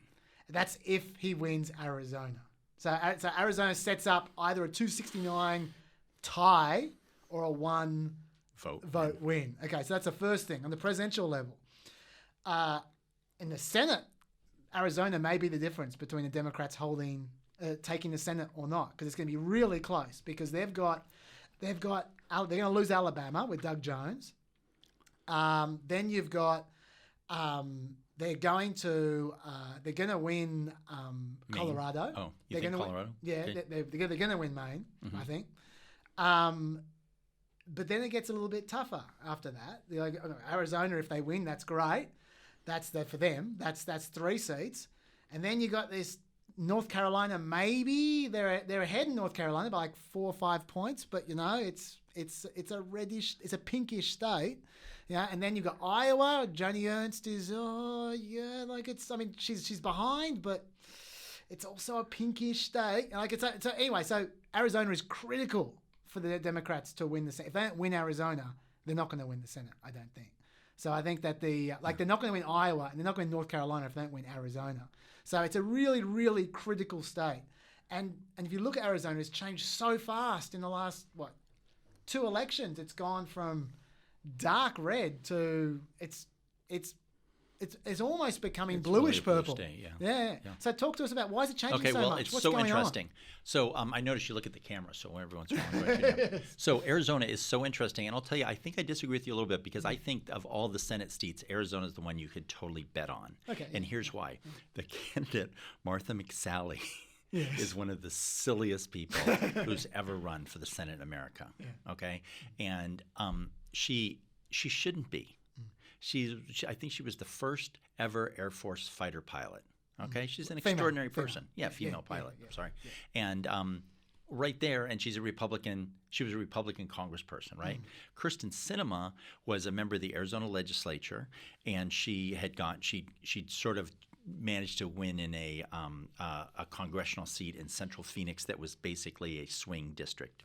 Okay, and what she'd done, she'd been a fairly radical, green sort of oriented state legislature. She's very, very, very, very smart politician. Like when you talk to congressional campaign people in Arizona, they say Kyrsten Sinema is the smartest politician in the state of Arizona. Okay, so she is a self-professed bisexual. Okay, which isn't really a very Arizona thing. And this is nothing against her, but she presents as sort of a flashy blonde, designer glasses kind. She's as un-Arizona as you can get. And did I mention she was a professed bisexual? You did mention that, yes. And she has like a PhD, and she used to be homeless, and her PhD is in social work. And this is a nightmare candidate, in Arizona. She's more San Francisco than Arizona. And did I mention her opponent was the first female Air Force fighter pilot? Okay. That's right, And she won, because Martha McSally is one of the worst candidates you've ever seen.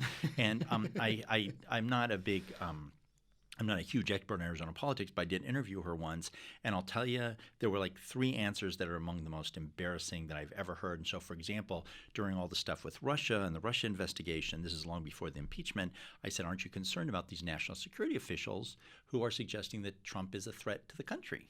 And she basically said, well, what do they know? And I'm sorry, did I say she basically said? She literally said, oh, what do they know?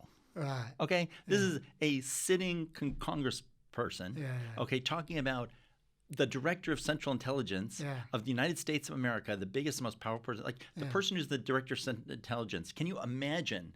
You want to talk about doctors, the things that person knows and does, right? He knows what Putin had for breakfast this morning. He knows how long Putin was on the toilet this morning. I mean, he knows things that we can't even understand, right? And here's this ridiculous elected official saying, oh, what does he know when we're talking about the national security of the United States, right? And that's the type of person she is. She lost to Kyrsten Sinema. Her opponent this time is Mark Kelly. He's an astronaut. Yeah. Okay. Okay. This is just over. He's been running 10 points. It's a red state, and he's 8 to 10 points ahead of a female fighter pilot who lost against a blonde bisexual social work PhD. Okay, so that is just one. That's going to be a win. I actually do agree with you. I was just trying to build drama to set you up. Okay, okay, good. And then the one other thing, the fact that Arizona is even in play in a way that's the game is over, because if you have like people in, it's not a swing state. There's a lot of people going, oh, which way should we go? Which way? There's all these people who used to be Trump people who are saying, we don't think so. And it's also a very complex state because John McCain is not that popular in Arizona. Okay, he was thrown out of the Arizona Republican Party. Okay. Okay, and I forget what exactly percentages are, but John McCain I think did a little less than George Bush and Mitt Romney did in Arizona. And you think he's a favorite son of Arizona. John McCain is the most famous Arizona politician ever after Barry Goldwater. You'd think he would get 65% of the vote in Arizona. You got 52% of the vote, okay? So there's this extreme Trump crazo 40% base, and there's a lot of people who've drifted away from the Republican Party. I can't even see them coming back. And so that's why I think Arizona is just the fact that Biden could even be in the high 40, the fact that he could even be close, much less running 5 points ahead. That to me, it just seems that ship has sailed for them. One more last thing. But on the other hand, Trump's not giving up there. I mean, there were 8 Trump appearances in Arizona the past couple of weeks. On the campaign, Eric Trump was there. Trump himself was there. So they're not giving up on it. But it shows you how important they think they are. Well, I'm pretty sure that Biden hasn't visited Arizona yet. Isn't that a bit weird that Trump and his family are living out there, and Biden. I mean, like I know we joke about the basement, but he's been to Wisconsin once in 2020. That was a Kenosha visit just now. He went to Michigan once since the primaries, and he hasn't been to Arizona at all. Okay, I think that's really interesting, right? And it's easy for people on the sidelines. I think that people on the radio and podcasts should say this more often, that we could be wrong. It's easy to sit in the armchair, people saying, "Oh, the Biden campaign should be doing this." I'm always wrong. Yeah, me too.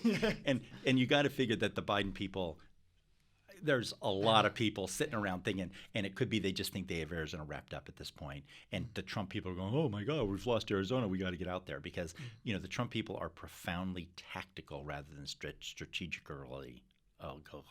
As George W. Bush would say, and so they, it could just be that they're going, yeah, you Trumps, you go out there. We don't think that's going to change in Arizona, because all those Trump people are already voting for Trump, and it's hard to see where those people are going to come out. Plus, you have the Latino population changing in Arizona, and what's traditionally happened is everyone says the Latinos are going to turn Arizona, and every election it goes up 1% and 1% and 1%, but that has finally come to fruition with all this other stuff. So yeah, actually, on that note, I read a pretty good article from Politico about Arizona last week. It went through 5 different reasons why Arizona might be tightening and changing, and I'll just crib from it relentlessly because it was a good article. Well done, Politico. On that note of yours, you were talking to Hispanics. The point they made was that the Republicans lost 31. Trump lost 31 to 61 in 2016 in Arizona amongst Hispanics, and COVID. No. The white share of voters has gone down 3% since then. So that in itself makes a difference. The other points it made was that it's very urban. People think of it as like this suburban, suburban. That's 81% of the vote comes from the Phoenix and Tucson metro areas. So it's not just all Mises, as people think.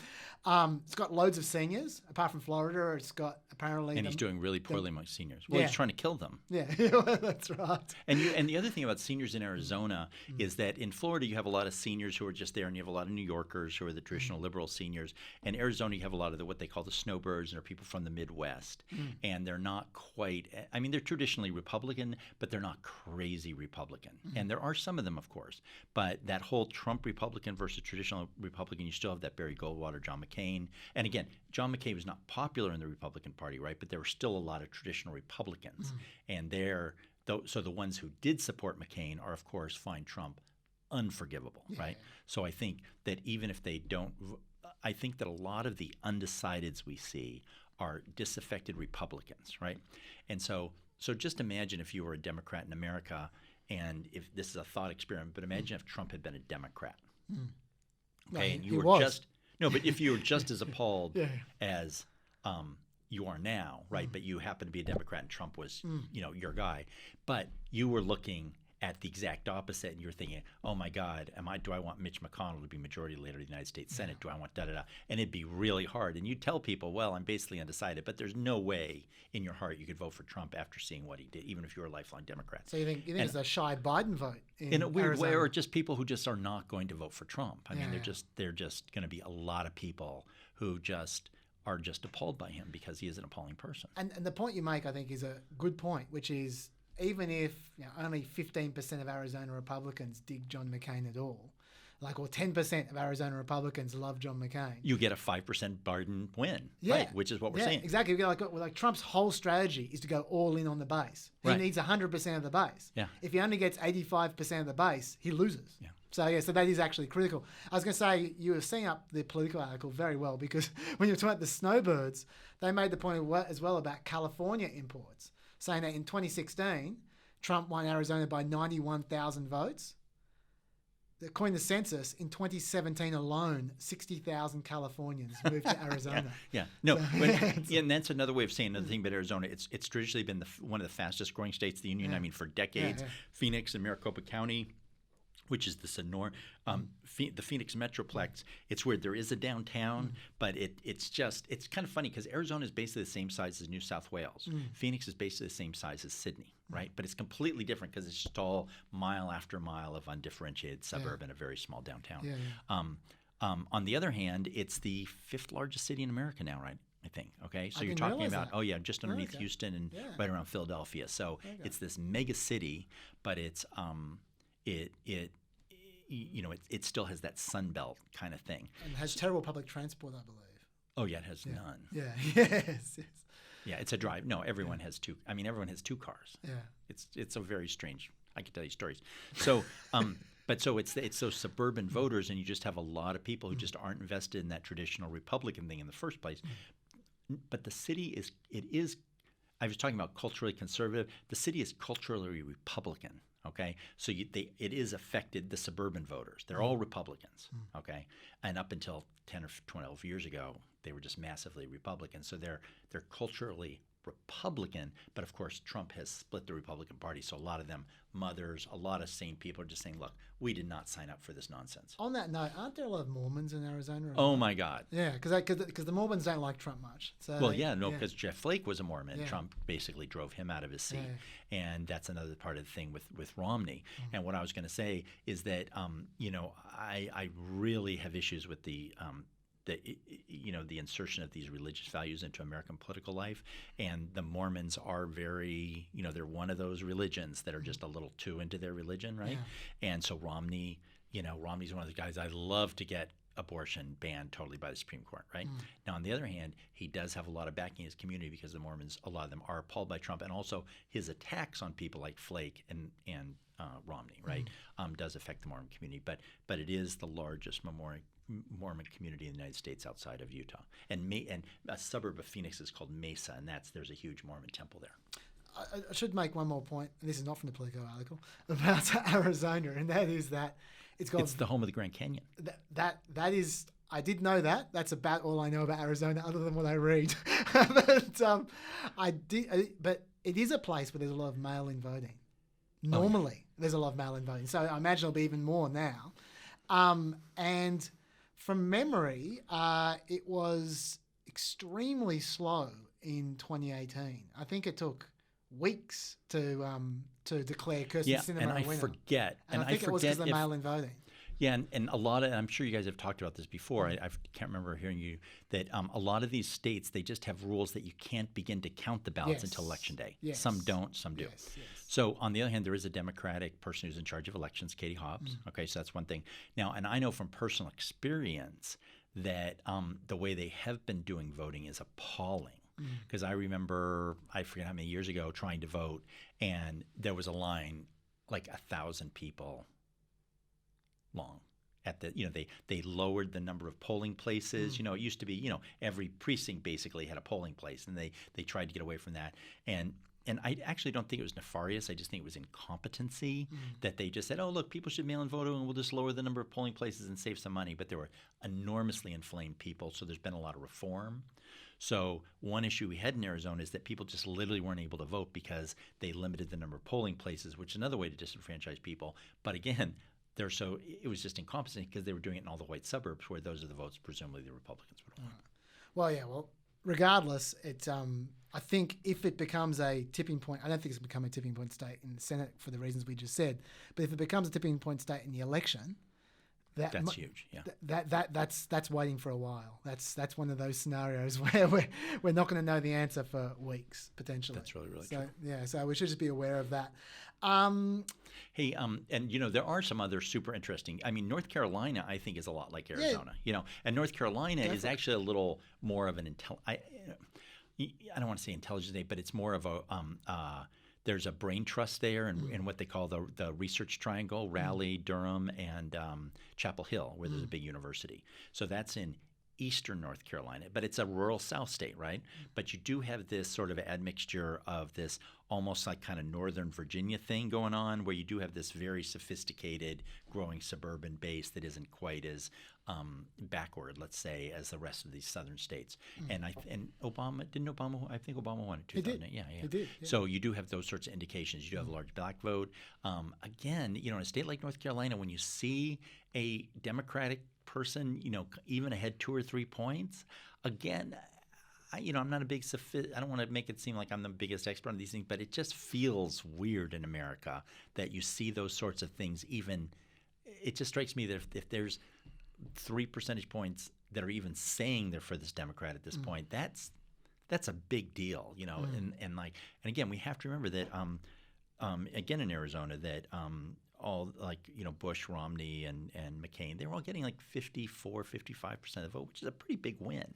So again, the fact that you've got this swing of 5 to 7 percentage points in such a short period of time, it feels like a domino, as opposed to, it doesn't feel like a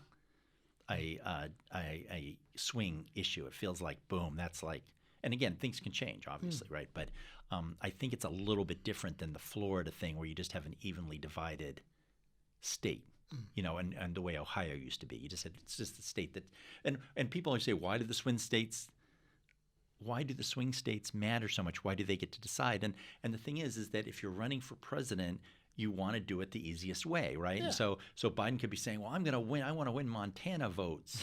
And they're saying, Jesus, you're going to spend, $100 million and you're probably not going to win. But if you spend $100 million in Ohio, you get 34 electoral votes. So it makes more, so it's really, they're not really swing states. They're just the easiest states for a particular candidate to win at a particular time. And so just by definition, the other side is going to be defending it. So it gets turned into a swing state. So, and it just so happens that those states are going to be, just by definition, they're going to be the ones that are evenly divided. Well, while you're running hot, you promised before about you're talking about Iowa, and you mentioned North Carolina. Go nuts on any of the Senate bill. Well, I guess the last thing. Well, it does seem like Susan Collins's cake is baked, right, in Maine. She's this famously moderate senator from Maine, which is a blue state. And have you talked about this? The meme about Susan Collins is concerned. Have you heard about this? I heard that. We haven't talked about it. It's very, very funny. Okay. That one of the things she's constantly said about Trump is that she's very concerned. She's very concerned about some of the things going on with Trump and Russia. And again, Maine is the northernmost state of New England. New England is a very quaint part of America. You have Vermont, New Hampshire, Massachusetts. New Hampshire is turns a little red sometimes, but basically there's a very, very blue states with New England values. New Hampshire's state motto is live free or die. This is the cradle of the American Revolution, conquered New Hampshire and things like this. Maine is also one of those states. It's very rural, but it's blue rural. And so Susan Collins is one of these things that is a complete dying breed, which is a moderate Republican senator from a blue state. And she's done very well there, I think, 3 elections. And so what she's been doing all during training, she said, I'm very concerned about this Russian stuff. I'm very concerned about the lying and da-da-da-da. And it's become this hilarious meme. Susan Collins is concerned. She's become an object of ridicule. And again, she's a sitting senator. I mean, we forget that incumbents in American politics almost never lose. You get elected, you just spend 70-80% of your time fundraising for the rest of your life, and you get to stay in your seat, and you just don't screw up and you don't lose. I don't think she's ever been behind before. I think this is the first time she's been behind. Oh yeah, no, she's beloved. Oh no, she's like 5 points behind. But I'm just saying, until this year, she'd never been behind ever. And the thing is, it's well deserved because she's not being moderate. She's aligned herself with the most recklessly radical right-wing president in America. I mean, not even right-wing, just recklessly radical. I mean, it's not that it's totally okay if she would even agree with Trump, but she doesn't agree with him. No, but she keeps supporting him. Yeah. Yes. So if she is deposed, and that looks very likely, it will be incredibly, incredibly well deserved. And so that's probably another sure Democratic pickup. It's the polls. And again, I say that not that I'm not sitting here, the polls are correct or anything like this, but again, it just feels if you're a sitting senator and you're behind at this point, the people know you, and she's not like a new person that think, oh, maybe I'll change my mind. It's like, it seems to me they're fed up with her. And then the final potential pickups in Montana, believe it or not, because Montana actually has a Democratic senator, and there's a very popular former governor who's running there, and he conceivably could win. And then this Jody Ernst in Iowa is really running low in the polls. And again, Iowa is American heartland. Iowa is the most liberal of the Midwestern states for various reasons, because of some colleges and things like this. But again, she's a sitting Republican senator from a farm state, and she's behind in the polls, right? So this is another one that feels to me like Arizona, where, boy, if the people of Iowa are saying, yeah, we don't think so, it's not like they're going to change their mind. So that's another potential pickup. But on the other hand, she's not 10 points behind like No. Sally, That's pretty much 50-50, I think, Iowa at the moment. So we'll see about that. And we should mention that there is a Democrat in Alabama, Doug Jones, who's probably going to lose. He's going to lose big So time. they need 4. Yes, they need 4. Yeah. What are the 2020 stuff? I'm trying to skip past stuff. And while you're looking, I'll mention just one other thing for listeners. Lindsey Graham in South Carolina is in an extraordinarily close race for South Carolina purposes. So that's another one that people should just keep an eye on. Like once in a while, I'll hear some political analysts who are pretty sophisticated saying, "Oh, that's a scary race." People don't think he's going to lose, but again, it's amazing that Lindsey Graham in South Carolina, one of the most conservative states in the union, possibly being in a tight race is amazing. Yeah, the fact it's tight is amazing. I was just going to say just something quickly before I go to one of the topics that you've nominated. Just peeking behind the curtain there. The House. We never talk about the House. We talk about the Senate, we talk about the presidency, but the Democrats won in 2018 by 8.62%. Right? That was the margin they won by, right? Right now, they've got a partisan advantage of 7 points, which sounds like a lot, but it's less than they won by. So there's every chance that they could lose seats. We haven't really been talking about this, but they need 8.5 points to replicate what they did in. Now, obviously, it's not uniform; it's lumpy, but still, I'm just flagging that. People are just assuming the House will be just no problems. But part of the reason, and actually, let me address this. And actually, we forgot one thing about the Senate that is so interesting.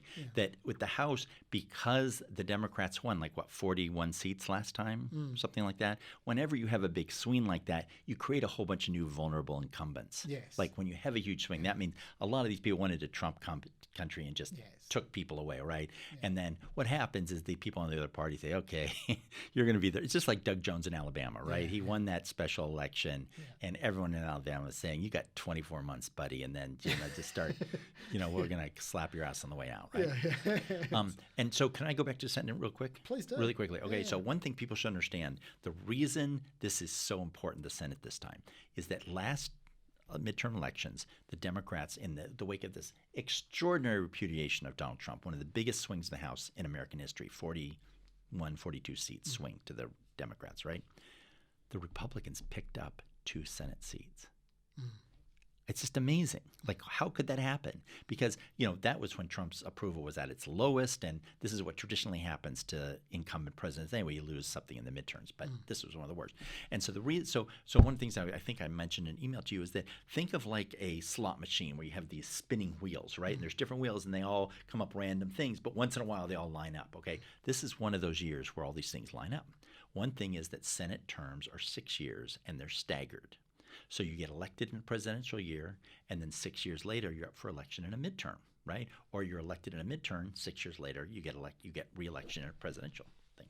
You could be a moderate in a red state, a moderate in a blue state. You could be someone who just happens to be popular in your state, even if you're, something like that. You could be elected in a wave election, like in 1980. I think 12, 14 senators were elected with Ronald Reagan, right? 6 years later, they were like dead meat, right? They were just all vulnerable. And then you have this thing where there's 100 senators, and so you have 33 up at any given time, and it's just kind of random. And sometimes it's just the luck of the draw of the states, and sometimes you have senators who have to take some, like Romney, for example. He might not support Trump's Supreme Court nomination, right? He just got elected, 2 years ago, was it? Yeah, I think 2 years ago. So he's got 4 years to live that down, right? Yeah. So he's safe, Yeah. right? But if you were elected 4 years ago, and if you do something now, 2 years, people are going to say, hey, we remember you did that. So there's all these kind of things.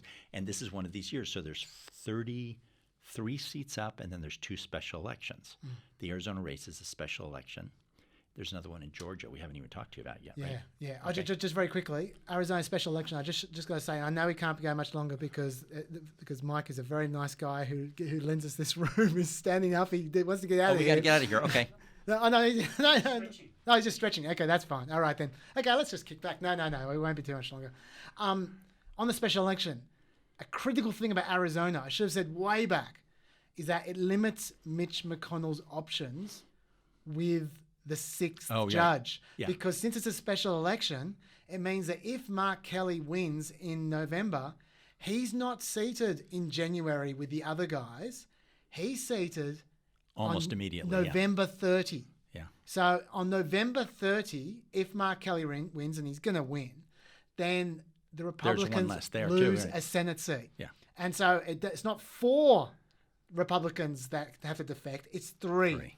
So that is a critical element of all this. If they don't get this passed by November 30. Yeah, right? exactly, yeah. So just keep going. So it's all very complicated. Yeah. And then, so the luck of the draw this time, okay, is that there's 35 seats up, and I think 22 of them happen to be held by Republicans, right? And virtually all of the Democratic ones are safe with the exception of Alabama. And then every seat, this is the point I was going to make, every seat we're talking about are held by a Republican incumbent. Yes. In Arizona, Montana, Iowa, Maine, North Carolina. South Carolina. Yeah, these are all vulnerable Republicans. And so, and it's very rare that you have a change in the Senate like this and that you even have this possibility of 3 or 4, much less possibly 5 or 6 or 7. So it is a super interesting race, and this is why the Democrats' focus should be on the Senate, because this is one of those times where it's this game changer opportunity. And it also in the past, it doesn't always feel that way. And this is one where basically everyone can smell it. And so I think like the political class in America, this is the fight they're having behind the scenes. And I didn't actually get to see the story, but on the Cooke Political Report today, there was a headline I noticed that said that the GOP mega donors are now moving to the Senate. I see. Okay. Now, I was looking that story up, and I have to say this. So that's a significant thing, right? That the mega donors are saying, look, Trump's toast. We got to protect. We need the firewall. And when I was Googling it and looking for this, the exact same story, New York Times in August 2016. Mega donors figured Trump's toast. They want to protect the Senate. So we saw how that went. We never learn. The other thing about the reason why the Senate is a favourable map at the moment, not just the 22 seats, I mean, you're right, but on top of that, this goes to what you were talking before about the Democrats, how they've got a lot of vulnerable incumbents because they did particularly well in 2018, so now they're defending, right? That's the Republicans from 2014, the 6 years ago. They're the ones who are up now. And 2014, this ties into the Ginsburg thing. The only reason Republicans are in a position to get 6-3 up is because they have been dominating the Senate for 6 years because Democrats didn't turn out to vote in 2014, and the Democrats had a horror election in that midterms, and the Republicans ended up taking 3 or 4 seats they really shouldn't have taken, and they used that to keep the Senate in 2016 when they shouldn't have kept the Senate, and they used those 3 or 4 to keep the Senate in 2018 when they shouldn't have kept the Senate. Yeah. And it's flowed through for 6 years, that one bad election. And if you think about it, if they hadn't had that bad election, the Merrick Garland thing, it wouldn't be Merrick Garland who had been appointed. It would have been a much more liberal Democrat judge who was being appointed, and they would be on the Supreme Court now.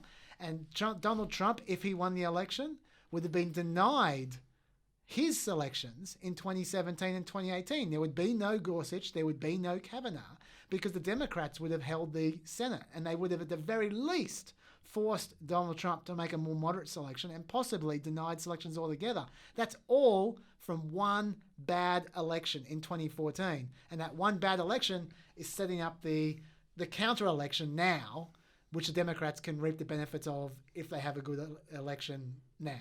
Yeah. So they're all connected in their own way from one crappy election in 2014, which I totally agree with you. Yeah, which the Democrats should not forget that. Well, and I said this on the ABC the other day, and I hate to repeat myself, but I think people in Australia don't know this phrase is familiar, and people in America do. That Will Rogers, who's the famous American humorist, I don't know if you heard this, he said, "I belong to no organized political party. I am a Democrat. Yes. And that's one of the things that Democrats will always screw things up. And so people sort of admired Bill Clinton coming out of nowhere and saying, look, let me show you how to win a goddamn election, for Christ's sake. And so you kind of have this lingering respect for him. And, people forget the things that Bill Clinton did. There was a guy named Rudy Ray Spector or Billy Ray Spector, who was a mentally retarded person on the death row in Arkansas. And this is a guy who had an IQ of 34 or something like this. And it's a complete, immense, horrific human tragedy, of course. But Bill Clinton, he was the governor, and he could have commuted the sentence, and he didn't because he was running for presidency, and he wanted to say he didn't want to have that tarred to him. So that was a small bit of that was a sacrifice that gentleman made for Bill Clinton's and the Democratic Party's future. Given that, I just want to get one more thing in about 2020 before I turn you loose on the debates, because I know you want to say something about them. But every week I talk about how mail-in voting is going to be a massive disaster. But but this week I have some good news about mail-in voting, and that is that on one hand, there's potential massive delays because a Michigan judge has ruled that mail-in ballots postmarked by election day can be counted if they're received up to 14 days later, which on one hand is good news for Michigan people that they're not going to be denied their vote. On the other hand, it means you can wait a long time, potentially, before we know about Michigan, because that's 2 weeks before they even start counting some votes. But leave that aside. Our old mate, Louis DeJoy, who we talk about every single week. Oh, my God. All right. Federal court issued an order this week basically undoing everything Louis DeJoy has done. They placed an injunction on the USPS blocking every operational change that he has made. They have said that they have ordered that he has to treat all election mail according to first-class delivery standards, which is top class, and replace or restore any equipment required to do that. They've said that this is pre-clearance essentially, any request to reconnect or replace any decommissioned or removed sorting machines must be directed through the court for approval first, unless the USPS had already approved it before Louis DeJoy showed up. Now, Louis DeJoy, actually, to be fair to Louis DeJoy, he did say, I love his name, that's why I keep on saying it, he did agree to all this to the House and Senate 2 weeks ago. But for those who have been following this podcast, you know he's not necessarily the most reliable human being. So you don't necessarily trust him. Well, the court's making him either way. So this is a terrible, terrible thing that's going on, and it's really, really complicated. And that guy, the great thing about this, is that this whole thing of the straw donations scandal going on with him, about that. Yes. That's really interesting because he is in a world of trouble about that. Okay, that's something you can literally go to prison for, and I just can't remember a time where it was just so obvious, where you had the head of this HR guy saying, "Oh yeah, I reimbursed everyone just like you asked me to," right? Yeah. So that's the good thing about him. So he is going to be in big trouble, and of course, this is also a violation of state law, so he can't be pardoned. Okay, so the post office and is no a statute of crazy limitations thing. either. Oh, I didn't know that. In the state, there's no. But I think that, as you've made reference before, a lot of the reporting on the post office thing is really screwed up. And a lot of what he did was benign. A lot of what he did needed to be done. And, you have really big union issues with the post office and, that overtime issue. The unions love overtime because, they're not hiring new people. They're just giving the people who are there even more money. And so they say, don't hire more people. Yeah. And then you have all this issue where it's really not an independent company and they're not even allowed to raise rates when they want to. And so I'm a little bit sympathetic to all that. And then finally, as I think you guys have mentioned too, that the mail is just mail-in votings are an almost insignificant part of the day. Massive mail. I forget what there was some guy saying. This is Monday morning. All the mail in the United States of elections over 2 months is kind of like Monday at 9 a.m. or something like that. Yeah. So. I think that the whole thing's overstated. But on the other hand, this is a really interesting example where the Republicans walked into this threshing machine. And so you have to look at it that every time you hear about this, MSNBC is going to be talking about it, CNN is going to be talking about it ad nauseum. And what's interesting about it is that, A, it's a completely blown out of proportion, nothing controversy, but everything about it is people, oh my God, I got to get my mail-in ballots. So it's really been a great PR move for mail-in ballots. Good promotion, yeah. So it's going to be, I think history is going to see this as and people want to do mail-in voting anyway. because of the pandemic for all these different reasons. So everyone's okay, everyone. So and I know and the whole thing about and then Trump talking about how it's bad. The only people who are paying attention to him is his base. So it's just completely. It's a very, very delicious thing.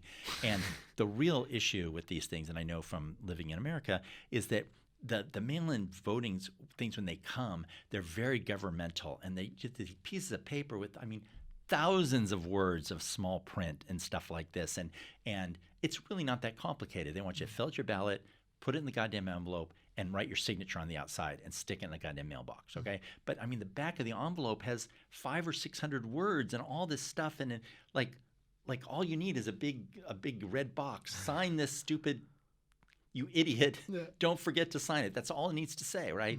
But, of course, I think a lot of people who are more challenged and less sophisticated, people whose English aren't their first language, that's where this issue really goes wrong.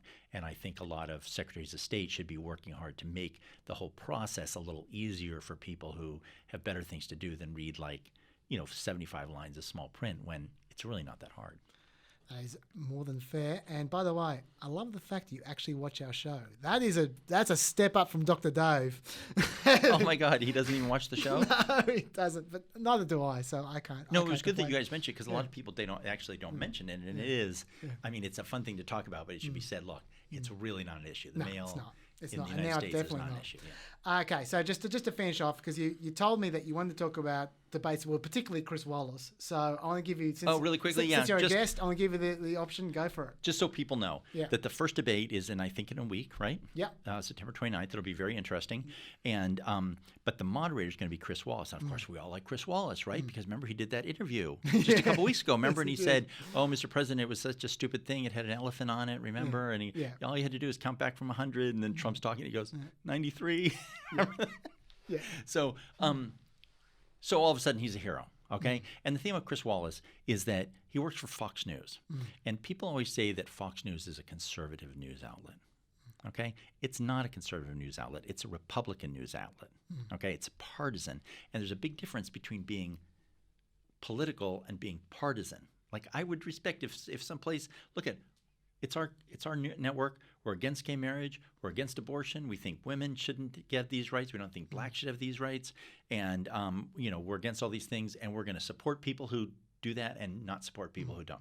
That's not what Fox does. It just does whatever it has to do to help Republicans. Right now, it happens to be the Trump channel, but 8 years ago it was the George W. Bush channel. Yeah. Okay, it's just the way it is.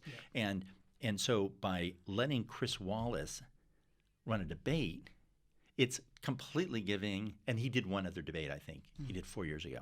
But even that was a scandal then, and I just think that we should remember that this is not right for a guy who works for that organization. And people say, oh, well, he asked Trump a hard question. That's his job. Like, that's what everyone at the channel should do. It's like, it's like if you had this, and they deny it too. They say, oh, we're fair and balanced, right? And it's like having this company that like robs banks. Right? That's all they do is they go out and rob banks, and the name of the company is We Don't Rob Banks. Okay? And then they want like the secretary or something to go speak at a FBI convention or something. And they go, oh, well, we should have her speak here because she doesn't rob banks. She's just the secretary. And she goes, well, I don't rob banks. But all the company does is rob banks. Like it's a completely extra journalistic operation. It's thuggish. It's inciting the most horrific stuff. Like you can't even watch Tucker Carlson anymore. I mean, it's like Tucker Carlson is like some of the worst commentary I've ever heard. I mean, the most inflammatory and hateful stuff. And then you just have thugs like Laura Ingraham, and then of course Sean Hannity, who's basically the chief political advisor to the President of the United States right now. He talks to him like every night. Yeah. Like apparently Trump, like if you read that new book by Brian Stetler, Hoaxed, like Trump watches the show every night, calls him right after, and they talk over the show.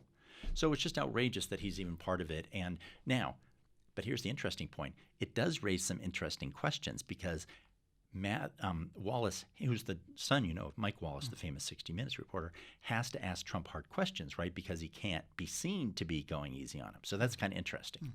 On the other hand, he will be asking Biden some hard questions too. So is your line basically, whether you respect or like Mike Wallace or not, the fact that he launders Fox News, he shouldn't be given those kinds of those journalism is it's a very benighted profession. Let's say, none of us are perfect and stuff like this, but it is an extraordinary important part of American political life. I mean, it's the first, the first sentence of the First Amendment to the United States Constitution, and like the least they could do is, but again, Fox can do whatever it wants. That's the great thing about the First Amendment. I'm just saying the person moderating a debate for the President of the United States should be a journalist and shouldn't be someone who works for Fox News, because those people aren't journalists. What do you think? So I was just about to wrap up, but you just opened an interesting area. What do you think about the state of journalism in America at the moment? Because there are people. Okay, look, I'm not going to say people. I'm going to talk about myself. I am of the view that I find more poor reporting now than I used to. Like in terms of I only read online. But just I'm talking about proper newspapers. I'm talking about the New York Times. I'm talking about whatever. I'm talking about NBC.com or whatever. I find more examples of people reporting on studies they don't understand, or more examples of people leaving out facts that, I'm not saying they left them out intentionally, but they are facts that should be in that article. And if they didn't leave them out intentionally, they should have found them. They should have done the work to find them. Like they're sloppy. I'm not accusing people of necessarily being like, a hit squad. I am accusing them of being at least incompetent at their job. And I feel like, as someone who's been reading American politics nonstop all day and all night for 20 years, that I'm seeing more examples of incompetent reporting than I used to. I'm talking from the mainstream press here. What's your view? It's a multivarious beast. Okay, so I disagree with you on one level, because the level that the Times is at, of course, the Washington Post, which is in competition with it now, which is great for everybody. Yeah. You have to remember 20, 30 years ago, we all got our, like here in Sydney, you were lucky enough to get the Sydney Morning Herald, right? But most people in Australia and most other countries, England's a little bit different, but in America, you just had, you had the LA Times, you had the Phoenix, Arizona Republic in Phoenix, and the fact that we can all read all this stuff, let's remember how amazing it is. We can read the New York Times, Wall Street Journal, Washington Post. We have to pay for some of them, obviously. I think they're doing incredibly right. I mean, everything well. And everything that's in the New York Times, of course, that's the most over-mediated publishing words in the world, right? And, of course, they screw up. And, I'm an arts person too, so it drives me crazy, their arts coverage sometimes.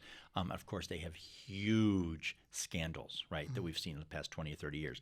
On the other hand, the New York Times tends to write a 5,000-word story about their own scandals, right? We have to remember that. All the cable news channels are basket cases at this point. I mean, for every Nicole Wallace, who's doing really a job in MSNBC, you've got Joy Reid, who's a fabulous, Brian Williams, who's a fabulous, Rachel Maddow, who's an utter bore. CNN is a basket case. We didn't get to talk about Zucker today. Yeah, I wanted to, sorry, viewers. I wanted to bring up CNN Zucker. Yeah. Anyway, another Fox time. is a pox on the world. Oh, by the way, just while you're reeling through that list, I just can't believe how bad the chyrons are. Like, for the people that don't know what chyrons are, they're the little summaries on the bottom of the screen. Yeah. I can't believe how bad the chyrons are in prime time in CNN. Honestly, I've got CNN on with the sound off above my desk at all times, and I'm there during prime time CNN. Right? I'm looking up. Every time I look up, I just despair at the chyrons. Like, whoever is writing them is the biggest hack on earth. It's just killing me. Anyway, so there we go. No, but I agree with you. And again, those are overdetermined, right? Yeah. I mean, there's a whole division. That's not an intern writing those chyrons, right? I mean, they study that, and they have a way they want to do it. So I totally agree. I mean, CNN makes people dumber. I mean, it's just incredible. And Jake Tapper, I think, does a great job. I agree. He's a smart guy. Yeah. But this thing where Campbell's there, let me give it to you, Jake. Okay, Wolf, you give it to you. And then have like those 10 people in a line. And that whole thing where you can just say anything. Like Wolf will ask a question and someone could say the most ridiculous thing. And he'll say, okay, let's go on to the next person. Donna Brazile was a huge embarrassment. She got caught up in a scandal. Now she's at Fox. See, Fox is so nefarious. You know why they want Donna Brazile, right? Because she's damaged goods. She's a damaged liberal from the world of CNN. They put her on the air. Everyone knows that she was, she should be fired. She should be working in broadcasting. She was giving questions, debate questions to Hillary Clinton, right? And plus she's a Democratic Party hack anyway. She shouldn't even be on, right? So, but Fox can use her because she's damaged goods. They're brilliant, right?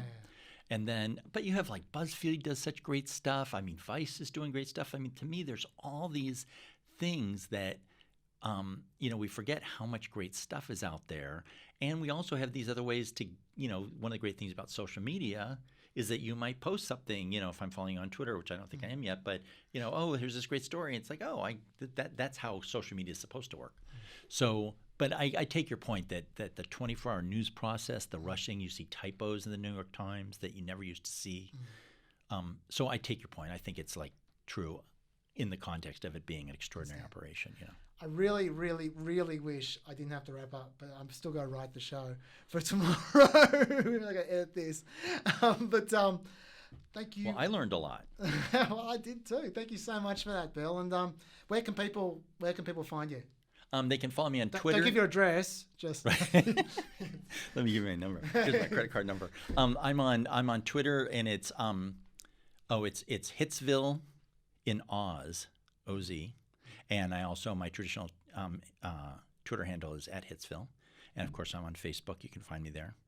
And then, I'm writing a little bit for the Sydney Morning Herald now and some other places. So excellent. I do that. Oh, and I write a lot for New York Magazine, actually. I tend to write a lot about music and the arts for them. Oh, so cool. if you look on the Vulture site at New York Times, at New York Magazine, which is a really wonderful magazine in New York City, you see the big essays I write on kind of like people like Bob Dylan or Little Richard or things like that. I've got to ask, do you write about the Rolling Stones? Oh, every once in a while. Because my name Bill Wyman. That must be very weird for readers, at least. Yeah, I got some stories. I'll tell you stories next time. Off air. Thanks so much, Bill. Hey, thank you. This has been super fun. See you guys on Friday. Bye.